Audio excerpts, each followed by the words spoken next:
നമസ്കാരം. കഴിഞ്ഞ മാർച്ച് 9 തൊട്ട് നമ്മുടെ കേരളത്തിലുള്ള നഴ്സുമാർ സമരത്തിലാണ്. അവരുടെ ഏറ്റവും വലിയ ആവശ്യം എന്ന് പറഞ്ഞാൽ ബേസിക് സാലറി 40,000 റുപ്പീസ് ആക്കണമെന്നുള്ളതാണ് അവരുടെ ബേസിക് ആയിട്ടുള്ള ആവശ്യം. ഇതിനെ മുൻനിർത്തിയാണ് യുഎൻഒയുടെ നേതൃത്വത്തിൽ പല ഹോസ്പിറ്റലും സമരം കണ്ടിന്യൂ ചെയ്യാനാണ്.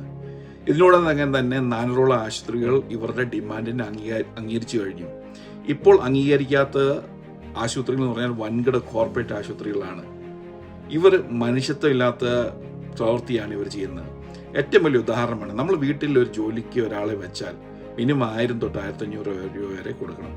അത് അവർ രാവിലെ 8 തൊട്ട് 5 വരെ വരത്തുള്ളൂ. ഇങ്ങനെ ഉള്ള ആൾക്കാർക്ക് 1000 തൊട്ട് 1500 രൂപ കൊടുക്കാമെങ്കിൽ നേഴ്സുമാർ 40,000 രൂപ ചോദിക്കുന്ന സാലറി ഒരു വലിയ തുകയല്ല. ഇവർ എഡ്യൂക്കേറ്റഡ് ആണ്, ഇവർ ഒരു ഹെൽത്ത് കെയർ സിസ്റ്റത്തിൻ്റെ ബാക്ക് ബോണാണ്. എന്തുകൊണ്ടും നേഴ്സുമാരുടെ സമരം ന്യായമാണ്.